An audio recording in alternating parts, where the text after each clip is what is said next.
Hello, welcome back to our channel സച്ചൂസ് world. അപ്പോൾ ഇന്ന് വീട്ടിലേക്ക് കുറച്ച് ചെമ്മീൻ വാങ്ങിച്ചിട്ടുണ്ടായിരുന്നു കേട്ടോ. അപ്പോൾ വീട്ടിൽ ബിരിയാണി റൈസ് ഇരിക്കുന്നുണ്ട്. അപ്പോൾ ഞാൻ വിചാരിച്ചു ചെമ്മീൻ ബിരിയാണി ഉണ്ടാക്കാം. അപ്പോൾ ഇന്നത്തെ റെസിപ്പി അടിപൊളി ടേസ്റ്റിലുള്ളൊരു ചെമ്മീൻ ബിരിയാണി ആവട്ടെ കേട്ടോ. അപ്പോൾ 1 കിലോ ചെമ്മീനാണ് വാങ്ങിച്ചിരിക്കുന്നത്. അപ്പോൾ ചെമ്മീൻ നന്നാക്കി എടുത്തതിന് ശേഷം കഴുകി വൃത്തിയാക്കിയിട്ട് എടുത്തിട്ടുണ്ട്. അപ്പോൾ ഈ ചെമ്മീൻ നമുക്ക് ഫ്രൈ ചെയ്തെടുക്കാനുള്ളതാണ്. അപ്പോൾ അതിലേക്കുള്ള മസാലകൾ പുരട്ടി വയ്ക്കണം. അപ്പോൾ അതിന് വേണ്ടിയിട്ട് പൊടികൾ ചേർത്ത് കൊടുക്കാം. അപ്പോൾ ഈ പൊടികളുടെ അളവൊന്നും ഞാൻ പറയുന്നില്ല കേട്ടോ. കാരണം മുളക് പൊടിയൊക്കെ നിങ്ങൾക്ക് എത്രയാണ് എരിവിന് ആവശ്യമായിട്ടുള്ളതെന്ന് വെച്ചിട്ടുണ്ടെങ്കിൽ അതുപോലെ ഇട്ട് കൊടുക്കാം. അപ്പോൾ ഇതിലേക്ക് ഞാൻ മഞ്ഞൾപ്പൊടി, മുളക് പൊടി, അതുപോലെ കുരുമുളക് പൊടി ഇട്ട് കൊടുത്തിട്ടുണ്ട്. പിന്നെ ഇഞ്ചി വെളുത്തുള്ളി ചതച്ച് വെച്ചിട്ടുള്ളതാണ് ഇട്ട് കൊടുത്തേക്കണേ. അതിൻ്റെ പേസ്റ്റ് ഉണ്ടെങ്കിൽ അത് ഇട്ട് കൊടുത്താലും മതി. പിന്നെ ഉപ്പ്. അപ്പോൾ ഇത്രയും സാധനങ്ങൾ ഇട്ട് കൊടുത്തിട്ട് നന്നായിട്ട് മിക്സ് ചെയ്തിട്ടെടുക്കാം. മിക്സ് ചെയ്തെടുത്തതിന് ശേഷം ഒരു അരമണിക്കൂർ നമുക്ക് റെസ്റ്റ് ചെയ്യാനായിട്ട് വയ്ക്കാം. അപ്പോഴത്തേക്ക് ഈ ഉപ്പും എരിവൊക്കെ നന്നായിട്ട് ഇലക്കി പിടിക്കും. അപ്പോൾ ഫ്രൈ ചെയ്തെടുക്കുമ്പോൾ കുറച്ചുകൂടി ടേസ്റ്റ് ഉണ്ടാവും. അതിന് ശേഷം നമുക്കൊരു പാനിലേക്ക് കുറച്ച് വെളിച്ചെണ്ണ ഒഴിച്ച് കൊടുക്കുകയാണ്. കുറച്ച് സവാള ആ വെളിച്ചെണ്ണയിലിട്ടിട്ട് ഒന്ന് ഫ്രൈ ചെയ്തെടുക്കാനുണ്ട്.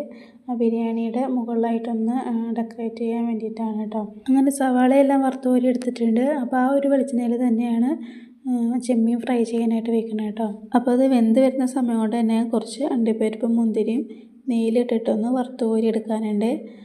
അപ്പോൾ ഉരുളിയിലാണ് ബിരിയാണി റൈസ് വേവിച്ചെടുക്കുന്നത്. അപ്പോൾ അതുകൊണ്ട് തന്നെ ഉരുളിയിൽ നെയ്യ് ഒഴിച്ച് കൊടുക്കുകയാണ് കേട്ടോ. അപ്പോൾ നെയ്യ് ചൂടായതിന് ശേഷം അണ്ടിപ്പരിപ്പും മുന്തിരിയും വറുത്ത് കോരി എടുക്കുകയാണ്. ഇനി ആ ഒരു നെയ്യിലേക്ക് തന്നെ ഗ്രാമ്പൂ, ഏലക്ക, കറുവപ്പട്ട എന്നിവ ഇട്ട് കൊടുത്തിട്ട് ഒന്ന് ചൂടാക്കിയെടുക്കുക. അതിന് ശേഷം അരിഞ്ഞ് വെച്ചിട്ടുള്ള സവാള അതിലേക്ക് ഇട്ട് കൊടുക്കുകയാണ് കേട്ടോ. അപ്പോൾ സവാള ജസ്റ്റ് ഒന്ന് വാടി കിട്ടിയാൽ മതി കേട്ടോ. അപ്പോൾ അതിന് ശേഷം റൈസ് വേവാൻ ആവശ്യമുള്ള വെള്ളം ഒഴിച്ച് കൊടുക്കുക. ആവശ്യത്തിനുള്ള ഉപ്പിട്ട് കൊടുക്കാം. ഇനി റൈസ് ഇങ്ങനെ ഒട്ടിപ്പിടിച്ചിരിക്കാതെ വിട്ട് കിട്ടാൻ വേണ്ടിയിട്ട് കുറച്ച് നാരങ്ങ നീര് ഒഴിച്ച് കൊടുക്കുന്നുണ്ട് കേട്ടോ. അപ്പോൾ 1 കഷ്ണം നാരങ്ങയാണ് പിഴിഞ്ഞ് വയ്ക്കുന്നത്. ഇനി വെള്ളം തിളച്ച് വരട്ടെ, എന്നിട്ട് അരിയിട്ട് കൊടുക്കാം. അപ്പോൾ അതിന് മുന്നേ ഫ്രൈ ചെയ്യാൻ വെച്ചിട്ടുള്ള ചെമ്മീൻ നന്നായിട്ട് ഫ്രൈ ആയിട്ട് കിട്ടിയിട്ടുണ്ട് കേട്ടോ. അപ്പോൾ നമുക്കത് കോരി മാറ്റി വയ്ക്കാം. അപ്പോൾ ബിരിയാണിക്കായിട്ട് ഗത്തകശാല റൈസാണ് കേട്ടോ എടുത്തിരിക്കുന്നത്. അതൊരു 3 കപ്പ് എടുത്തിട്ടുണ്ട്. അപ്പോൾ എന്നിട്ട് കഴുകി വൃത്തിയാക്കി കുതിർക്കാൻ വെച്ച് പിന്നെ വെള്ളം ഊറ്റിയെടുത്തിട്ടുള്ളതാണ് കേട്ടോ അത്. അപ്പോൾ നമ്മൾ വെള്ളം ഇവിടെ തിളച്ച് വന്നിട്ടുണ്ട്. അതിലേക്ക് റൈസ് ഇട്ട് കൊടുക്കുകയാണ്. അപ്പോൾ റൈസ് അവിടെ വെന്ത് വരട്ടെ. അന്നേരത്തേക്ക് ബിരിയാണിക്ക് ആവശ്യമായിട്ടുള്ള മസാല തയ്യാറാക്കി എടുക്കാം. അപ്പോൾ ചെമ്മീൻ ഫ്രൈ ചെയ്തെടുത്തിട്ടുള്ള ആ ഒരു എണ്ണയിലേക്ക് തന്നെ നമ്മൾ ഇതിലേക്ക് ആവശ്യമായിട്ടുള്ള മസാല തയ്യാറാക്കി എടുക്കുകയാണ് കേട്ടോ. അപ്പോൾ അതിന് വേണ്ടിയിട്ട് അരിഞ്ഞ് വെച്ചിട്ടുള്ള സവാള ഇട്ട് കൊടുക്കുകയാണ്. അപ്പോൾ സവാള ഇട്ട് കൊടുത്തിട്ട് ഒന്ന് വഴറ്റിയെടുക്കാം. അപ്പോൾ പെട്ടെന്ന് വഴന്ന് കിട്ടാൻ വേണ്ടിയിട്ട് കുറച്ച് ഉപ്പിട്ട് കൊടുക്കുന്നുണ്ട് കേട്ടോ. അപ്പോൾ സവാള ഒന്ന് വഴന്ന് വന്നിട്ടുണ്ട്. ഇനി അതിലേക്ക് ചതച്ച് വെച്ചിട്ടുള്ള ഇഞ്ചി, വെളുത്തുള്ളി, പച്ചമുളക് 3 ഇട്ട് കൊടുത്തിട്ട് വഴറ്റിയെടുക്കാം. ഇനി പൊടികൾ ചേർത്ത് കൊടുക്കുകയാണ്. മഞ്ഞൾപ്പൊടി, മുളക് പൊടി, മല്ലിപ്പൊടി, കുരുമുളക് പൊടി എന്നിവ ഇട്ട് കൊടുത്തിട്ട് അതിൻ്റെ പച്ചമണം മാറുന്ന വരെ നന്നായിട്ട് ഇളക്കി കൊടുക്കാം. ഇനി മസാലയിലേക്ക് അരിഞ്ഞ് വെച്ചിട്ടുള്ള ഒരു തക്കാളി ഇട്ട് കൊടുക്കുകയാണ്. എന്നിട്ട് അതൊന്ന് അടച്ച് വെച്ചിട്ട് വേവിച്ചെടുക്കാം കേട്ടോ.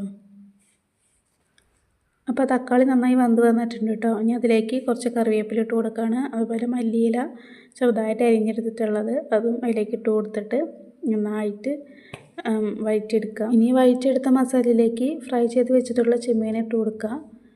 കുറച്ച് നാരങ്ങ നീരും ഒഴിച്ച് കൊടുക്കുന്നുണ്ട്. എന്നിട്ട് നന്നായിട്ട് മിക്സ് ചെയ്തിട്ട് എടുക്കാം. അപ്പോൾ ബിരിയാണിക്ക് ആവശ്യമായിട്ടുള്ള മസാല ഇവിടെ തയ്യാറായിട്ടുണ്ട്. ഇനി നമുക്ക് റൈസ് വെന്തോ നോക്കാം. റൈസ് ഇവിടെ നന്നായി വെന്ത് വന്നിട്ടുണ്ട് കേട്ടോ. അധികം കട്ട പിടിക്കാതെ തന്നെ കിട്ടിയിട്ടുണ്ട്. അപ്പോൾ മസാല റൈസൊക്കെ ഇവിടെ റെഡി ആയിട്ടുണ്ട്. അപ്പോൾ ജസ്റ്റ് ഇതൊന്ന് നമുക്ക് ദം ചെയ്യാനായിട്ട് വെക്കാം കേട്ടോ. അപ്പോൾ മസാലയുടെ മുകളിലേക്ക് കുറച്ച് റൈസ് ഇട്ട് കൊടുക്കുകയാണ്. ഇനി അതിൻ്റെ മുകളിലായിട്ട് നമ്മൾ ഫ്രൈ ചെയ്ത് വെച്ചിട്ടുള്ള അണ്ടിപ്പരിപ്പും മുന്തിരി ഇട്ട് കൊടുക്കുകയാണ്. പിന്നെ കുറച്ച് നെയ്യ് ഒഴിച്ച് കൊടുക്കുന്നുണ്ട്. പിന്നെ കുറച്ച് മല്ലിയിലയും പിന്നെ ഫ്രൈ ചെയ്ത് വെച്ചിട്ടുള്ള സവാളയും ഇട്ട് കൊടുക്കുന്നുണ്ട്. വീണ്ടും അതുപോലെ തന്നെ ഒരു ലെയറും കൂടി സെറ്റ് ചെയ്യുക. അതിന് ശേഷം അടച്ച് വെച്ചിട്ട് ഒരു വെയിറ്റുള്ളൊരു പാത്രമോ എന്തെങ്കിലും അതിൻ്റെ മുകളിലായിട്ട് കയറ്റി വയ്ക്കുക. അപ്പോൾ തീ ലോ ഫ്ലെയിമിൽ ഇട്ട് കൊടുക്കുക. എന്നിട്ട് ഒരു 5-10 മിനിറ്റ് നേരം ദം ചെയ്യാനായിട്ട് വയ്ക്കാം. അപ്പോൾ അതിന് ശേഷം നമ്മൾ സെർവ് ചെയ്യുകയാണെങ്കിൽ നല്ല അടിപൊളിയായിട്ടുള്ള ചെമ്മീൻ ബിരിയാണി റെഡി ആയിട്ടുണ്ടാവും. അപ്പോൾ എല്ലാവരും ഒന്ന് ട്രൈ ചെയ്ത് നോക്കണം കേട്ടോ. അപ്പോൾ അടുത്ത നല്ലൊരു വീഡിയോ ആയിട്ട് വീണ്ടും കാണാം. Bye, see U.